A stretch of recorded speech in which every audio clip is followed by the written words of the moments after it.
আসসালামু আলাইকুম দেশবাসী, কেমন আছেন সবাই? আশা করি সবাই ভালো আছেন। আসলে দেখেন বাইরের কি অবস্থা, সেই রকম রোদ, পাগল হয়ে যাওয়ানোর কথা। আসলে যদি সৌদি আরব রুমের মধ্যে এসি না থাকতো কি যে অবস্থা হইলে।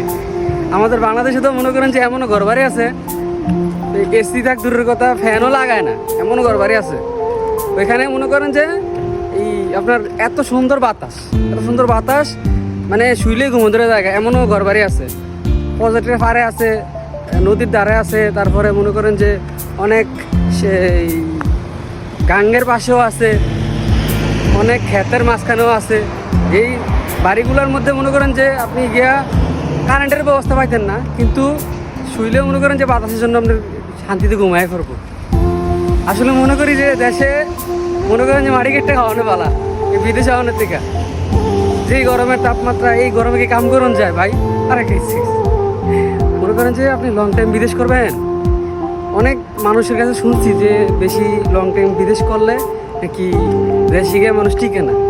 এখন এটার কারণ জানতে চাইলাম, বলে যে দেখা তোমার এনের আবহাওয়া, এনে যেই পেশাটা যায় বিদেশে, মানে থাকা অবস্থা যে পেশাটা যায়, আবার যে খাবারগুলো খায়, মনে করেন যে একটা খাবারের মাছ মুছ যা আছে এগুলো ফ্রিজে এনে টাল দিয়ে রেখে দেয়। আইয়া খাইলে মনে করেন যে এটা একদিন দুদিনে খায় না, অনেকদিন জমায় রেখে রেখে খায়।